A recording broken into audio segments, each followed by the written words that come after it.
교회에서도 또 이렇게 식사와 더불어 또 케이크, 이렇게 롤 케이크도 이렇게 준비했고, 또 임동수 집사님 가정에서는 직접 또 이렇게 쑥떡을 또 이렇게 쑥을 뜯어서 또 쑥떡을 하고 했습니다. 우리 가신 분이 19분이고요. 못 가신 분이 20분 정도 돼서 케이크를 또 준비했습니다. 케이크 준비했으니까 만 70세 이상 되신 분들은 이렇게 드렸습니까? 네, 벌써 올 때 드렸답니다. 받으셨고요. 혹 이제 몇 개는 남아 있는데 내가 억울하게 69살이다 이렇게 생각하시는 분은, 저 목사님에게 꼭 내가 빵을 하나 얻어 먹어야 되겠다 싶은 분은 오셔도 됩니다. 한두 개는 또 남아 있으니까 오셔서 그렇게 하시고요. 또 저희 가정에서 또 제 아내가 또 이렇게 떡을 좀 했습니다. 우리 어머니 생각하셔서, 아마 오늘 같은 주일은 어머니가 저를 위해서 쑥떡을 아마 했을 것 같은 생각이 들어서, 또 아내가 또 떡을 했으니까 그냥 가시지 마시고 식당에 내려가셔서 또 꼭 떡을 좀 드시고 내려가 주시면 고맙겠습니다. 예, 이제 서로 좀 인사를 나누겠습니다. 은혜 많이 받으십시오 하고 우리 청도 은혜 많이 받으시기를 바랍니다. 할렐루야. 여러분, 오늘은 어버이 주일인데요. 구약 성경 39권, 이 39권을 압축해서 단 10줄을 요약하면 이렇습니다. 여러분이 잘 아는 십계명입니다. 이 전체 아울러서 성경 전체를 아우르고 신약까지요, 그리고 십계명도 아울러서 딱 두 가지 계명으로 우리 예수님께서 우리에게 알려주셨어요. 뭘까요? 뭘 것 같습니까? 네, 뭘까 싶어서 율법을 잘 아는, 말씀을 너무나 잘 아는 어떤 율법사가 예수님께 물었어요. 그때 예수님께서 아주 명쾌하고 분명하게 알려주셨어요. 우리가 알 필요가 있죠? 두 가지입니다. 두 줄이에요. 자, 우리 22장 보면은요, 마태복음 22장 37절 39절을 보면, 첫째는 네가 마음을 다하여 목숨을 다하여 힘을 다하여 하나님을 사랑하라. 위를 향하여 제발 사랑하라. 이게 삶의 원칙이요, 내 삶의 철학이요, 우리 종교의 신념이요. 그냥 가장 뭔가 하나, 사랑, 하나님 사랑, 이거예요. 여기 부족함이 없도록 최선을 다할 것을 명령하고 있어요. 이게 계명이에요. 내 철학이고 신념이라는 거예요. 근데 둘째는 보다 수평적입니다. 역시 사랑이에요. 사랑이에요. 자, 근데 이 모든 수평적 사랑의 바탕, 기본, 우린 여기서 태어났고 또 여기서 양육받고 이 관계에서 출발하여 여러 다른 관계를 형성해 나가는 겁니다. 그리고 이 베이스는요, 엄청난 많은 어떤 그 토양이 되어집니다. 그게 뭔지 알아요?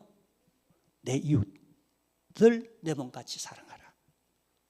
모든 인간관계의 계명, 준칙, 우리 종교의 신념, 내 이웃을 나보다도 더 사랑하는 건 어쩌면 오바일지 모르니까 적어도 내가 사랑받고 싶은 만큼 배려하고 나누고 다가서고 웃어주고 이해해주고 어떤 좀 실수가 있더라도 포용하고 용납해주고 등을 좀 두드려주고.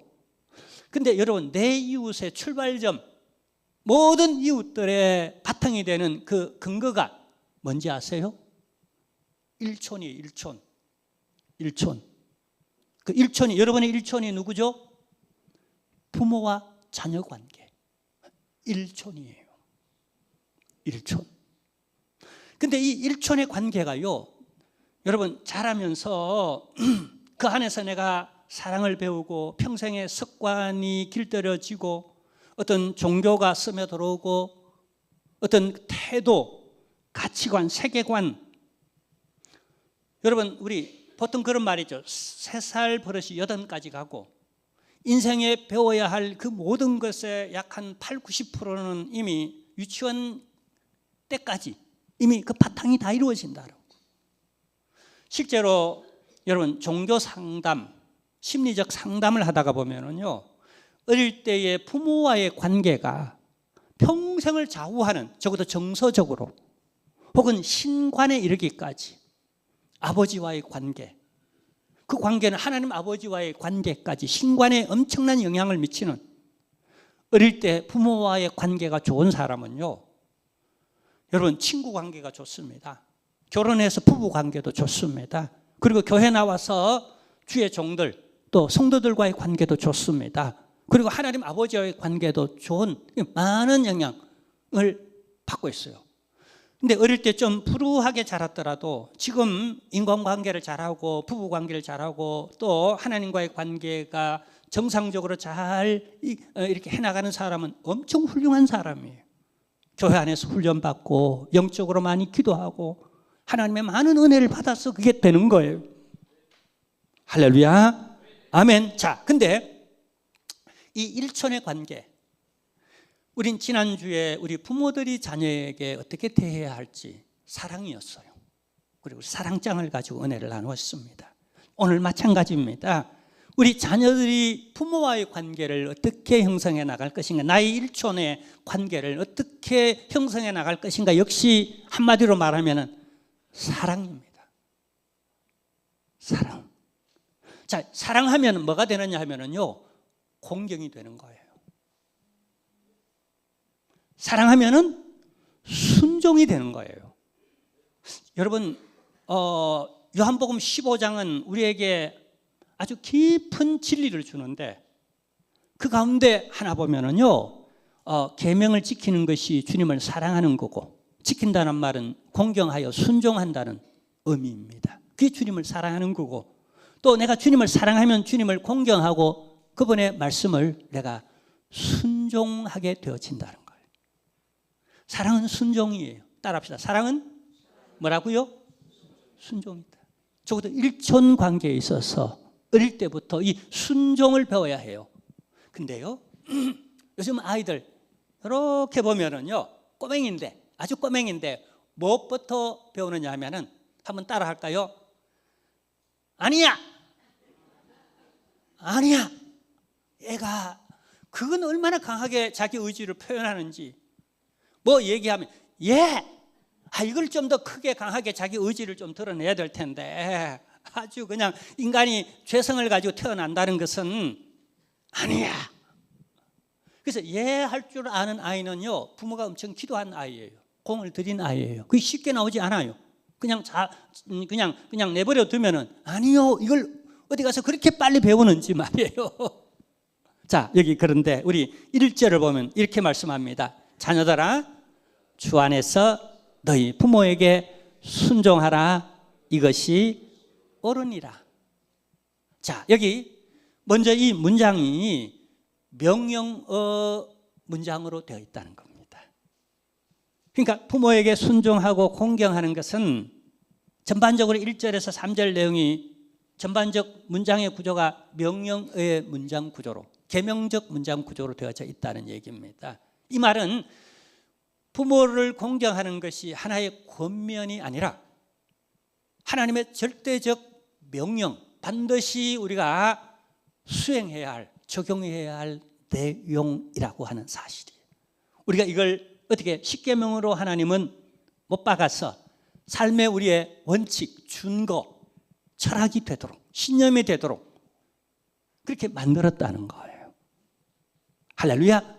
자, 근데요, 사람들이 이것 좀 오해하는, 좀 부정적으로 해석하는 경향이 있어요. 뭐냐 하면은요, 여기 주 안에서 네 부모에게 순종하라라는 말을 조금 부정적으로 해석하는 사람들이 있어요.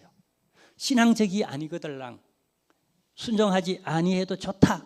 어떤 문제가 있어서 이게 어떤 것이기 때문에 네가 순종하지 않아도 좋다라는 어떤 피해갈 길로 그렇게 해석하는 그런 경향이 있어요. 아니에요. 이건 강조하기 위해 있는 본문이에요. 자, 안에서라는 말, 주 안에서라는 말을, 이 안에서라는 말은 인이라고 하는 이 말이요, 단순히 안에서라는 의미만 있는 게 아니에요. 뭐뭐으로라고 하는 의미도 있어요. 우리나라 말에도 그래요. 네가 부모의 설하에 있다라고 할 때, 네가 가정 안에 있어야 된다라고 말할 때에, 그죠? 네가 교회 안에 있어야 된다라고 말할 때에, 네가 어떤 봉사를 할 때 교회 이름으로 혹은 교회로 말미암아 등등 이런 해석이 내포되어져 있다는 거예요. 자, 이 말은 무슨 말인가 하면요, 세상 사람들이 부모에게 효도하고 순종하는 것 같이 아닌 더 이상 보다 우월한 월등한 책임감과 의무감, 그러니까 다시 쉽게 해석하면요, 네가 주님을 믿는 믿음으로 네 부모에게 순종하라는 겁니다. 더 높은 가치를 두고 있어요. 이게 회피하고 부정적으로 그냥 그런 내가 또 해석해 나갈 게 아니라, 내가 믿는 사람이니까, 하나님을 믿는 사람이니까 더욱 참고 이 부분까지 내가 순종해 나가는 이런 적극적 해석을 할 필요가 있다는 거예요. 아멘입니까? 이 순종에는요, 부모가 항상 옳다는 의미가 담겨져 있는 게 아닙니다. 실수하지 않는다라고 하는, 이건 잘못된 명령을 한다, 괜히 부모가 속상해서 이 얘기를 한다, 이렇게만 해석할 게 아니라 부모이기 때문에, 다시 말하면 이 권위는 하나님이 세워놓은 권위가 있다는 거예요. 구약 쭉쭉 보면요, 십계명이 주어지기 이전까지 쭉쭉 보면은 그 앞서 어떤 시대입니까? 족장 시대잖아요. 창세기 출애굽기, 율법이 주어지는, 교회가 주어지고 율법이 주어지는 이 출애굽기잖아요. 그 앞서 하나님은 족장 시대를 경험하게 만듭니다. 인류 구속사 역사 가운데. 그 가운데 하나님은 부모님을 하나님을 대신한 절대적 권위로 그 자리에 세웁니다. 여러분, 심지어 노아가 늘 옳았던 게 아니에요. 술 취했어요. 그리고 하체를 드러내놓고 벌러덩 이렇게 누워 그냥 그런 흐트러진 자세를, 그냥 비교육적이었어요. 부모의 실수예요. 그렇다고 자녀가 부모를 공경하지 않아도 된다, 저런 부모니까, 술 취한 부모니까, 저렇게 실수한 부모니까 내가 평가절하를 해도 된다라고 하나님은 그렇게 내버려 두지를 않았어요. 그래서 어떻게 해요? 부모의 권위대로 노아가 깨어일어나 맨정신으로 축복한 자녀들은 그대로 하나님의 권위로 하나님께서 책임져 주시고 그 자녀를 축복해 줬어요.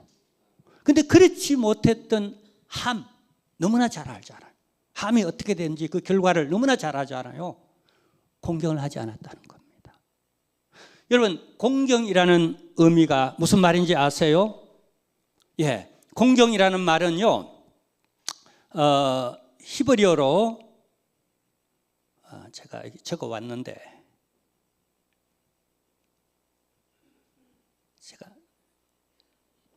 제가 잊어버렸습니다.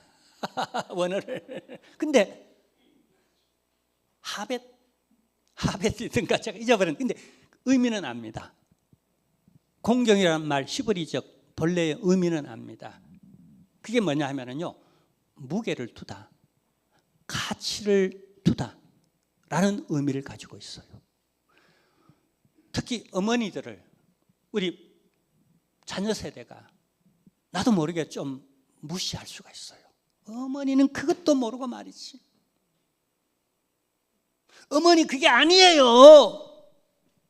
요즘 어떻게 누가 그런데요? 아니에요. 이건 공경이 아니에요. 공경은 어머니의 존재에 대한 무게를 가볍게 여기지 아니하거니와 그분의 말에 대해서 순종한다는 건요, 여러분, 가치를 둔다는 거예요. 가슴에 새겨둔다는 거예요. 이게 쉬운 일이 아니에요. 그래서 계명화해야 되는 거예요. 삶의 철칙이야, 명령으로 받아야 되는 거예요. 권면으로 받는 게 아니라 명령으로 받는 거예요. 이건 꼭 그대로 지켜야 할 모든 인간관계의 첫 번째 명령이라는 것. 어느 만큼 중요하냐? 살인하지 말라, 간음하지 말라, 도적질하지 말라, 네 이웃의 것을 탐내지 말라 하는 그 이상으로 이 굉장히 중요하다는 것. 그런데 문제는 뭐죠? 문화적으로 이 세대는 내 부모를 공경하라, 네 부모에게 순종하라라는 그 가치의 무게를 두지 않기 때문에, 이걸 철학으로 계명으로 받지 않기 때문에 살인한 죄는 엄청 크게 생각하는데 내 부모를 가볍게 여긴 것, 없음 여기고, 그래서 그 말에 권위를 두지 않고 순종하지 않는 그 죄에 대해서는 가볍게 생각한다는 거예요. 여러분, 이게 굉장히 큰 거예요. 자, 우리 예수님 보세요. 예수님이 요한복음 15장, 19장 27절에 보면은요, 이때가 예수님께서 마지막으로 십자가에 달려있는 상태입니다. 고통이 극에 달한 순간이에요. 보통 인간이 이쯤 되어지면 자기에게 몰입합니다. 내 형편이 이러니까 포기합니다. 그런데 예수님께서 포기하지 않는 것 중에 하나가 뭐죠? 부모를 포기하지 않습니다. 우리 보통 왜 효도를 포기하죠? 내 형편이 그러니까, 내가 먹고 살아야 되니까, 내 사정이 공급하니까, 이런 핑계를 댑니다. 그런데 예수님이 모범을 보여줬어요. 요한아, 네 어머니입니다. 그런데 요한이 그때부터 자기 집에 모십니다. 어느 정도 모시는가? 여러분, 우리 요즘 이제 다음 주에 보건이와 어버이 주일이고 어린이 주일이라서 잠깐 이제 본문을 또 이렇게 해당하는 본문을 선택했습니다만, 이제 다시 다음 주부터 요한계시록 갈 겁니다. 기대하십시오. 7교회 한꺼번에 우리 7교회를 조명하면서 앞으로 한국교회의 방향은, 우리 교회의 방향성은 어떻게 잡아야 할지 함께 성령이 교회들에게 하시는 음성을 우리가 듣는 시간을 갖기를 원하고, 오늘 우리 자녀된 마음으로 우리 함께 우리 이 자녀가 어떻게 행해야 할지 우리 함께 같이 성령의 음성에 귀를 기울이기를 바랍니다. 아멘. 네 어머니니라. 어느 정도 이 말씀에 순종했는가? 우리 예수님도 부모님이잖아요. 이 말씀에 세례 요한이 아니라 사도 요한이 어느 정도로 이 말씀을 마음에 새기고 모셨는가, 받았는가, 순종했는가? 여러분, 그 사도 요한이 반모섬에 있다가 마지막으로 풀려나서 이렇게 간 곳이 에베소 지역입니다. 그래서 에베소 지역을 우리가 성지순례 하다 보면 거기 상징적인, 우리가 인상적인 두 무덤이 있습니다. 하나는 누구의 무덤이죠? 네, 거기서 순교했기 때문에 사도 요한의 무덤이 그 지역에 있어요. 또 한 무덤이 있습니다. 누구의 무덤이죠? 예수님의 어머니 마리아의 무덤이 거기 있어요. 무슨 말이죠? 요한이 자신의 상황이 너무 공급하고 박해받고 힘들고 죽을 지경이었지만은 예수님의 어머니를 내 어머니로, 네 어머니다라고, 그렇게 내가 예수님의 어머니의 양 아들이 되었기에 나를 낳아주지 않았지만, 나를 위해서 그토록 뭐 수고하거나 공부시켜주고 뭐 그렇게 애써주지 않았지만은 내가 이제 양 아들이 되어가지고 양 어머니지만은 지극정성으로 죽을 때까지 어머니를 모셨다는 거예요. 이게 주 안에서 내 부모를 공경하고 순종하는 거예요. 부모가 완전해서 그런 게 아니에요. 어느 살기 좋은 동네에 저마다 거기 악기를 다룰 줄 아는 은퇴자들이 있었어요. 그래서 이 은퇴자들이 모여가지고 우리 오케스트라를 조직했어. 가을 음악회. 그 가을 음악회를 이번 가을에 한번 떨어지게 아름다운 그 가을 밤하늘에 선율을 한번 울리자라고 그렇게 의논되어서 오케스트라가 조직되었습니다. 거기 지휘자가 나와서 연습을 시킵니다. 근데 그 가운데 한 사람이, 아니 저 지휘자는 뭐 저렇게 지휘를 해, 좀 얼굴도 밝게 그렇게 즐거운 마음으로 지휘를 하지, 그리고 그냥 좀 이 곡을 이렇게 해석하고 또 이렇게 잘 좀 지휘하지 왜 저렇게 해? 그냥 마음속으로만 생각하지 않고 그걸 또 입으로 얘기했네요. 그러다 보니까 옆에 있던 사람들이 맞아.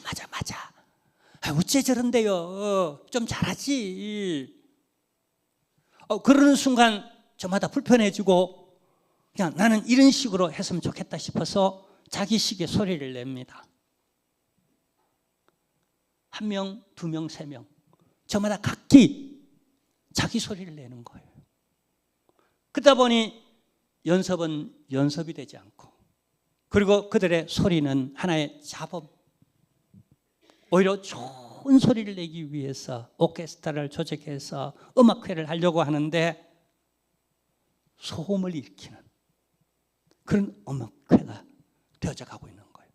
그런데 그 가운데 은퇴한 노 교수가 한 사람이 있어서 여러분, 우리 지휘자가 우리 마음에 들지 않더라도 그리고 저분이 우리가 원하는 바대로 그렇게 우리 마음에 흡족하도록 그렇게 지휘를 하지 못하더라도 지금 저분이 그 표정이 정말 좀 이렇게 그렇게 우리가 달갑지 않더라도 저분이 지휘자의 자리에 있기 때문에 저 사람이 잘났든 못났든 이렇게 지휘하든 저렇게 지휘하든 저 사람이 지휘자의 자리에 있기에 우리 다 저 사람의 말을 따릅시다. 그래야 우리의 음악회가 소음의 음악회가 아니라 하모니가 될 수 있는 그래도 최선의 음악회가 되지 않겠습니까? 이 말에 사람들은 다시 자기 자리로 돌아와 그 지휘자가 시키는 대로 지휘를 했대요. 그래서 그 가을날 밤에 아름다운 선율을 울려 퍼지도록 만드는 제법 훌륭한 동네 음악회가 되었다고 합니다. 여러분, 한 가정도 그렇습니다. 여러 형제들이 있고 자녀들이 있을 수 있지 않습니까? 마지가 자기 소리를 내어서 이렇게 해주세요. 그럼 둘째도 야 이렇게 해주세요. 이게 더 좋아 보입니다. 막내도 왜 내게는 이렇게 안 대해주세요. 왜 자꾸 마지에게만 자꾸 그냥 그렇게 저렇게 그냥 그렇게 칭찬하고 그렇게 가요. 이렇게 하다가 보면은 여러분 그 가정에 화음, 불력 화음이 나겠죠. 안 그렇습니까? 여러분 늘 부모가 옳고 여러분 발라서 부모에게 순종하고 공경하는 게 아닙니다. 그래서 주 안에서 하라는 말이요, 이게 마이너스적으로 부정적으로 하는 얘기가 아니에요. 그럴지라도 네가 믿음으로, 하나님을 믿는 믿음으로, 주님을 믿는 믿음으로 네가 공경하고 순종해야 돼 라는 의미를 가지고 있다는 거예요. 할렐루야, 아멘. 자, 그리고요 이 계명에는 하나님이 특별하게 만들었어요. 어째 특별하게 만들었는가? 여러분 성경에는 여러 계명들이 있습니다. 여러 계명들이 있는데 가장 첫 번째로, 이 말은요 순서적으로 첫 번째라는 의미도 있지만은요 더 큰 의미는요 가장 우선적으로 가치를 두고 하나님께서 약속해 주는 약속이 있는 거예요. 여러분 십계명을 자세히 보면은요 여러분 저는 이 전체로 보는 걸 좀 좋아하는데 또 그러면서 그 전체 안에서 하나의 또 나무 하나하나 귀하잖아요. 그걸 또 이렇게 파고 들어가고 분석하는 것, 그것도 굉장히 좋아하는데요. 여러분 이 전체적으로 계명을 볼 때요, 여러분 십계명을 그 요약하면은요 십계명 중에 유일하게 5계명이 갖고 있는 특징이 있어요. 그게 뭔지 아세요? 자, 여러분 너무 중요한 하나님만 섬기라. 근데 그 뒤에는요 명령만 있지 그 뒤에 약속이 없어요. 우상을 만들지 말아라 명령만 있지 그 다음에 약속은 없어요. 안식일을 그렇게 지켜야 돼 명령을 하지만은 약속이 없어. 하나님의 이름을 그냥 망령되이 일으키면, 소홀히 여기면, 함부로 막 짓거리면 그냥 큰일 나 그러지 마 이렇게 명령만 있지 여기에 어떤 약속은 안 해줘요. 살인하지 마라, 도적질하지 마라, 간음하지 마라, 내 이웃을 것을 탐내지 마라 명령만 하지 어떤 약속이 없어요. 근데 유일하게 5계명이 네 부모를 공경하라. 그리하면 조건부가 나옵니다. 그리하면 이 두 약속이 뭔지 아세요? 우리가 한번 보겠습니다. 2절입니다. 2절 내 아버지와 어머니를 공경하라. 이것은 약속이 있는 첫 계명이니. 할렐루야. 아멘. 약속이 있는 첫 계명이라고 말합니다. 자, 여기 두 가지를 말합니다. 그 약속이 뭔가? 두 가지 축복을 얘기하고 있어요. 첫 번째가 뭐냐면 네가 잘 되고 잘 되게 하신대요. 이 잘 되게 한다는 말을 히브리 개념으로, 히브리 인사에 잘 거기 포함되어 있어요. 뭐냐 하면 샬롬이에요. 샬롬이란 말은요, 그냥 단순한 인사가 아니라 건강에도 샬롬 그러면 네가 건강하라는 말이에요. 건강이 평안하라는 말이에요. 가정에도 샬롬 그러면 네 가정이 평안하고 행복하기를 바란다는 의미고, 네 사업에 샬롬 그러면 네 사업이 잘 되고 평안하기를 바라고, 너 인간관계에 있어서 샬롬 그러면 네 인간관계도 잘 되고 좋기를. 이 샬롬은요, 우리 식으로 표현하면요, 이게 형통의 복이에요. 그래서 네가 형통하게 된다라고. 물론 이건 세상이 말하는 형통이 아니에요. 기독교적 형통은요, 네 가지 성격을 포함하고 있어요. 첫째는요, 하나님의 인도하심을 포함하고 있고, 그 다음은요, 하나님의 보호와 평안을 포함하고 있고, 또 하나는 관계의 복을 포함하고 있고, 또 하나는 영적 성숙의 복을 포함하고 있는 이런 샬롬, 다방면에 모든 면에 있어서. 여러분, 우리가 걱정하는 게요, 모든 게 잘못되고 걱정하는 게 아닙니다. 그냥 그 한 가지 때문에 깊이 고민하고 걱정하는 거예요. 우리 몸도 그렇습니다. 다 이 잘못되어서 우리가 건강하지 못하는 게 아니라 하필이면 거기에 암이 생기고 거기에 염증이 생기고 거기에 골절되어지고 거기에 뭔가 그냥 아주 바늘 찌르듯이 고통스럽고 조그마한 거 하나지만 그게 그냥 온몸을 아프게 만드는 거예요. 근데 아무 이상 없도록 그 어떤 곳에도 염려와 걱정이 없는 샬롬의 평강을 하나님께서 주시겠다라고 약속해 주고 있다는 거예요. 누구에게? 여러분, 이 복을 꼭 받기를 바랍니다. 여러분 자녀들이요, 여러분 꼭 이 복을 받기를 원합니다. 근데 다른 어떤 곳에서 네가 형통의 복, 잘 되는 복을 허락해 주겠다고 이렇게 강하게 약속해 주는 부분이 없어요. 이걸 첫 계명이라고 그럽니다. 첫 약속이라고 말합니다. 어떤 약속이죠? 그게 뭐죠? 여러분, 부모님에게 순종하고 공경하십시오. 그게 뭐라고요? 부모님을 가볍게 여기지 아니하고, 그 다음에요, 부모님의 말씀에 가치를 둔다. 어릴 때부터 좀 배워야 돼요. 네가 잘 되길 바란다라고.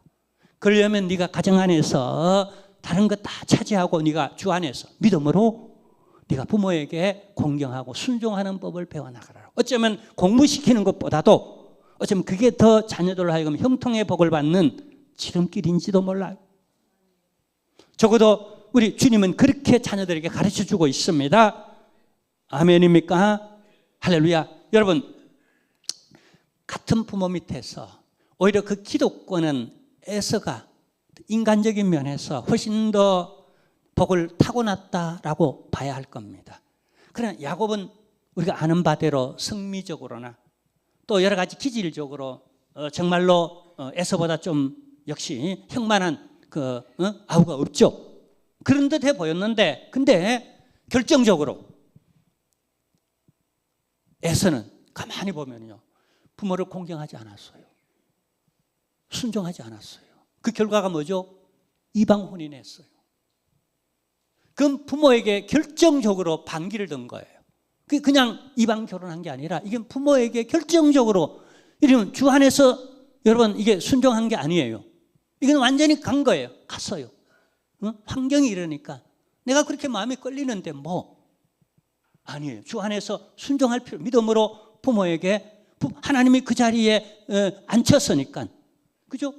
아브라함을 보세요. 그 권위에 앉혔잖아요. 그래서 이삭이든 그 다음에 이삭의 그 누구죠? 또 누구든 그냥 뭐죠?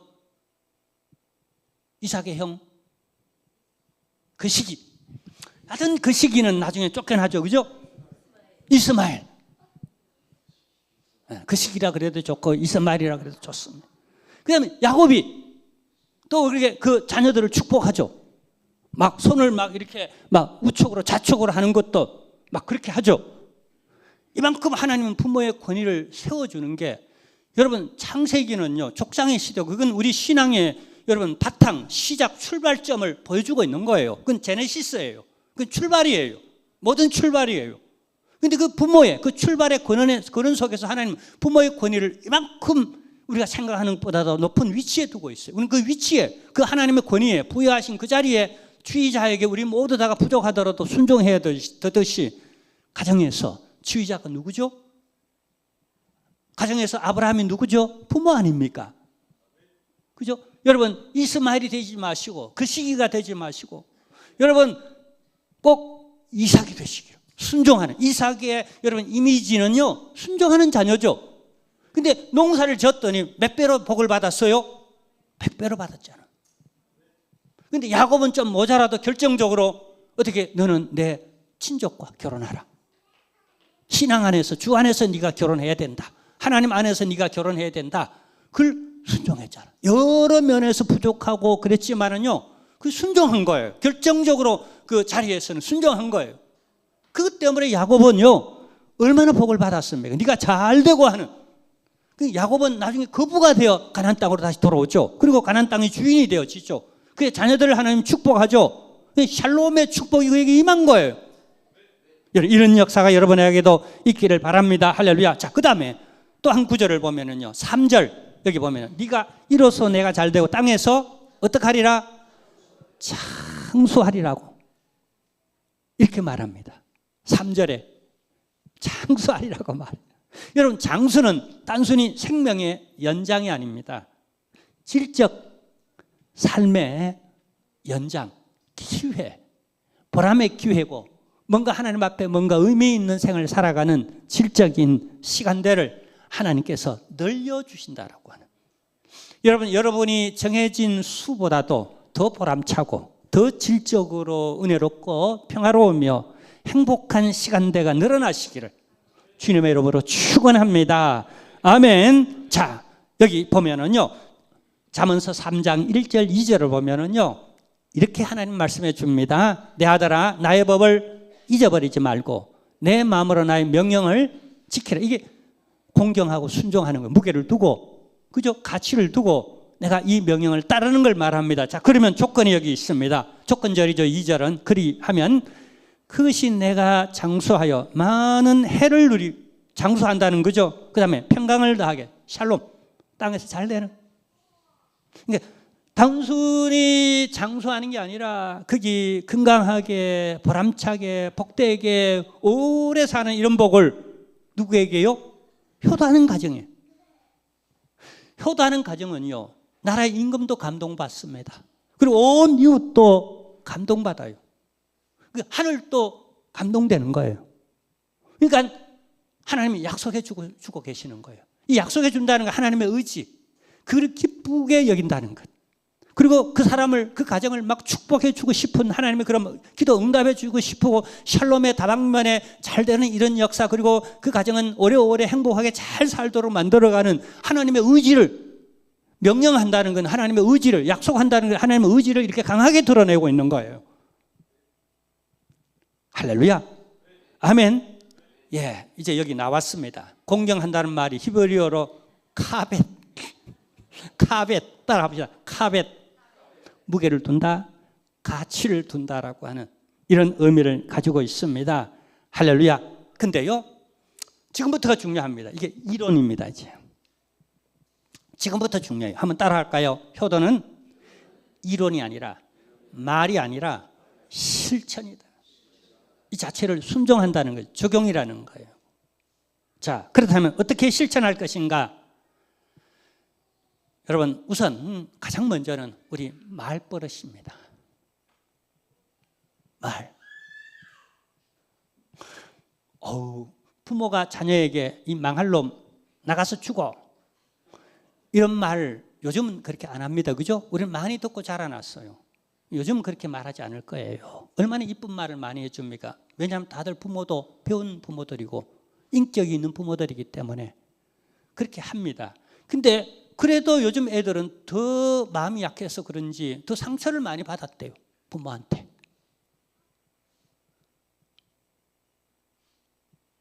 근데요, 여러분, 우리가 말로써 우리 부모에게 내가 준 상처들을 생각해 보세요.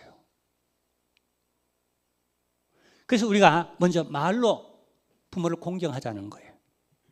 부모의 존재 가치, 무게를 인정하고 그들의 수고, 노고, 가르쳐왔던 교육의 방법, 철학들을 깡그리 무시하지 마시고 주 안에 안 될 때는, 내 힘으로 안 될 때는 주 안에서 믿음으로 주님 도와주십시오라고 하는 그 신앙 안에서 공경하고 순종하는 거예요.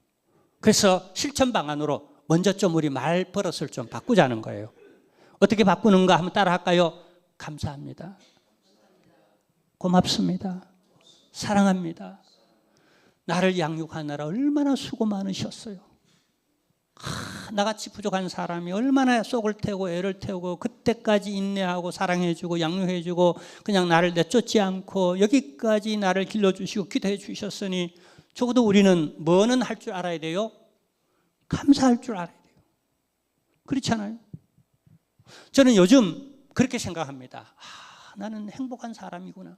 너무너무 행복한 사람이로구나. 왜냐하면 우리가 이 시대에 우리 대한민국의 사람만큼 국제적으로 위상이 있고 먹고 살만하고 또 이렇게 인격적 대접을 받고 어떤 뭔가 커피도 마음껏 마시잖아요. 커피상 커피도. 아니 미국 사람들 그렇게 잘 못합니다. 미국 사람들도. 막 커피집에 들러가 외식도 그죠? 마음만 먹었다면 외식 이렇게 자주 못합니다. 세계 어느 나라 민족 어느 나라 가도 제가 이렇게 선교하면서 그다음에 세미나 가고 왔다 갔다 여행하면서 돌아보는데 우리나라만큼 현재 수코와 외식을 이렇게 그냥 많이 하고 자주 하는 잘 먹고 하는 사람들이 없어요. 이게 하나님의 은혜인 줄로 하나님의 축복인 줄로 우리가 알아야 됩니다. 깨달아야 그다음 뭐가 되죠? 감사가 되잖아요. 그래서 적어도 저는 감사는 하고 살아야 되겠구나. 감사는 적어도 하고 살아야 되겠구나. 우리 부모님께 딴 건 못해도 우리 이만하게 먹고 사는 세대가 됐잖아요. 부모 세대에 미랄이 되어지고 수고가 되었어요. 그래서 난 부모님들에게 마음껏 좀 여행하세요. 맛있는 거 많이 먹고 사세요. 막 그냥 당신에게는 그런 자격이 있습니다. 얼마나 수고 많이 했고 얼마나 어려운 때에 정말 눈물도 흘렸고 땀도 흘리고 나라가 이만큼 살고 이만큼 우리가 위치에 올라간 데는 여러분들의 수고와 노고가 있었으니 이제 여러분들의 노고는 좀 마음껏 좀 여행도 하시고 좀 쉬기도 하시고 또 만나는 것도 좀 드세요라고 당신 그런 자격이 있다라고. 안 그래요? 그죠? 인정해 줘야죠. 그래서 감사합니다. 그리고 우리 할 수만 있으면 두 번째 그렇게 하실 수 있도록 좀 용돈 드리는 거예요. 그죠? 진짜 고마운 마음을 담아서 부모의 가치를 인정하고 그 무게를 두고 내가 공경하는 거예요. 할렐루야. 그리고 순종하십시오. 적어도 그렇게 못할지라도 계명이에요. 계명은 율법이에요. 복음적으로 내가 못하면 자원해서라도 내가 못하면은요 율법적으로라도 내가 그냥 억지로라도 내 쳐서 못된 나의 그냥 심성 쳐서요.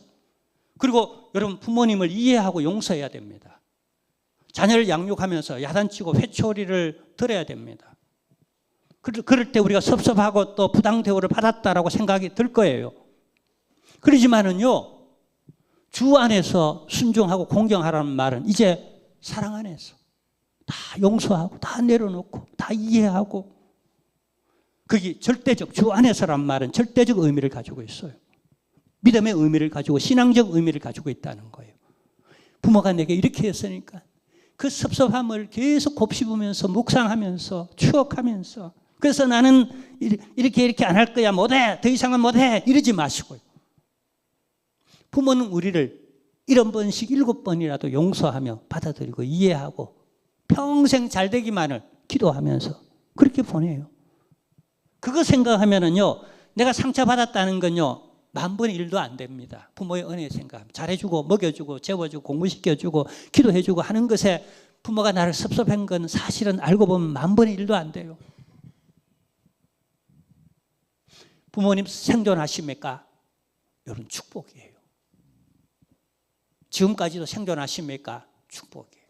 돌아가시고 나면 망고의 부력 죄인이 됩니다. 얼마나 외롭고 쓸쓸하고. 저는 과예요. 아버지도 안 계시고 어머니도 안 계시고. 이번에 산불난 데 가보니까 제가 생각했던 것보다 산불난 바운더리가 너무 넓어요. 엄청 넓어요. 서울에 그냥 몇 배, 한 10배 정도로 다 타버렸어요. 저희 어머니 산소도 설마 안 그랬으면 좋겠는데 하고 가보니까 그 산 전체 그냥 앞산도 뒤산도 옆산도 넘어산도 그 넘어산도 다 홀라당 새까맣게 됐어요. 그러니까 우리 산소가 탔겠어요, 안 탔겠어요? 탔죠, 그죠? 인정 안 하네요. 인정하고 싶지 않습니다, 저도. 근데 탔어요. 그러니까 마음이 짠하잖아요. 짠하잖아요. 근데 뭐 금방 또 이렇게 난대요. 그 이장님 말 어떻게 했으면 좋겠습니까? 라는 가만 놔두는 게 최선이래요. 그냥 묘지는 일부러라도 거슬러 놓는데 그러면 다시 이제 병충해도 없어지고 그 자리에 다시 이렇게 파랗게 되니까 그냥 시간만 좀 기다리십시오라. 그러면 저절로 날 겁니다라고. 이렇게 우리의 효심도 새까맣게 타버렸다면, 우리가 순종하는 버릇도 좀 새까맣게 타버렸다면 이제 다시 시간을 두고 지그시 키워내십시다. 이것도 신앙이고 이것도 훈련이고 연습이고, 이런 경건의 연습들요, 계명을 지키는 것은 안 될 때는 율법적으로라도 지키고 가능하면 복음적으로라도 우리가 좀 지켜나갈 수 있는, 그러면 잘 되도록 한대요. 할렐루야. 기도하겠습니다. 하나님, 모압 여인 루시, 참으로 젊은 날에 남편도 없고 자식도 없이 시어머니 모시고 그렇게 효도하다가 가정의 복, 자녀의 복, 평생의 복을 구속사적으로 얻었듯이 요셉이 그 가뭄 중에도 부모님을 봉양하고 형제들끼리 용서하며 우위롭게 살았던 것처럼 오늘 우리도 부모의 말에 순종하며 공경하며 또 부모를 잘 봉양할 수 있는 그런 가정들이 되어서 효도하는 가정, 효도하는 교회, 또 효도하는 성도 되어서 하나님의 땅에서 잘 되고 장수하게 하는 그런 은혜들도 함께 누릴 수 있는 우리 자녀들 되게 하여 주옵시고, 우리 부모님들 위로하옵소서. 여생 건강 주옵시고, 우리 연로하신 부모님들 하나님 노후를 책임져 주옵소서. 하늘 소망을 가지고 위로와 격려 가운데 살아가며 자녀를 위하여 기도하는 제목들, 교회와 나라 민족을 위하여 기도하는 우리 부모님들의 기도들을 다 응답해 주옵소서. 예수님의 이름으로 기도하옵나이다. 아멘. 할렐루야. 우리 다 같이 일어나셔서 찬송가